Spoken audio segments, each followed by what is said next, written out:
everyone. I'm Emily. Before I share my testimony, I would love to pray. So if you all could bow your heads with me. Dear Heavenly Father, God, I just want to thank you so much for another day of life and another breath. God, I just want to pray that my testimony can just be honoring to you, God, and just calm my nerves, God. And I just want to pray also for Toby's preaching, God, and just that it can just be honoring to you, God, and just that we will go away with hearts that will remember and just be able to love and honor you, God. And yeah, God, I just want to pray, God, all these things, God, in your name, God. Amen. Sorry, I'm a little bit nervous, so sorry if my voice sounds shaky. Hi, everyone. I'm Emily. I wasn't raised in a household that fully embraced God. My mom loved him deeply, but my dad wanted nothing to do with him.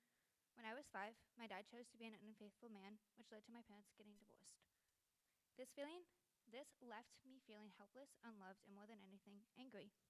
From then on, I believed if I had to earn my father's love, I believe I had to earn my father's love, or else he wouldn't stay, nor would anyone else that really wanted to truly love me. That mindset shaped my heart, making it resentment to forgive, and the thought of being able to forgive. Why should I forgive someone who caused me so much pain? Why would I want to forgive somebody who made me feel like I was worth nothing? As I grew older, the anger and the sense of worthlessness only deepened. It planted a destructive belief in my heart. If my own father wouldn't stay, why would any man want to love me? Why would any man want to marry me? And more importantly, why would anyone be so good and willing to stay in my life? This belief shaped my relationships, making me hesitant to trust all men at all, including my own grandpa. Then during my freshman year of high school, my father suddenly passed away. His death solidified my fears. I truly believed no man would ever love me enough to stay.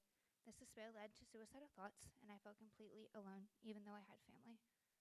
But even in my darkness, God was working. My best friend at the time kept showing me love I didn't understand. She grew up in a Christian home, and I assumed she loved me because she had to. During my senior year, I was living with my grandpa, who invited me to church. I went, but only so that he wouldn't have to go alone. I didn't feel like I belonged. I understood what was being taught, but didn't care to look deeper. After high school, I attended DMAC, where I met Aaliyah Lorenz. Yeah, thanks, Janae. Uh, she invited me to play volleyball with her friends and later asked me to go to church. I agreed, mostly out of guilt, but that decision changed everything. That day, I heard the gospel in a way I've never before. It spoke of love I didn't think I could receive, but God began working in my heart, teaching me about his love, patience, and goodness, later pursuing me to be baptized. When I transferred to Iowa State, I still struggled. While meeting with April, who passionately shared all that God had done in her life, she spoke of his unshakable love, and instead of joy, I felt confused. The moment pushed me to search deeper into what God's holy love truly is. That's when I found Deuteronomy 31:6. Be strong and courageous. Do not fear or be in dread of them, for it is the Lord your God who goes with you. He will never leave you nor forsake you. For the first time, the lie I had been believing for so long, that no man would ever love me because my dad didn't, shattered. I realized I was already loved eternally by a father who sent his son to die for me. Jesus bore my hatred, my inability to forgive, my suicidal thoughts, my brokenness, and he still chose to love me. The gospel became real for once in my life, and my heart began to open not only to the gospel, but to who Jesus was and what his community was. Since that day, God has been the father he has promised to be.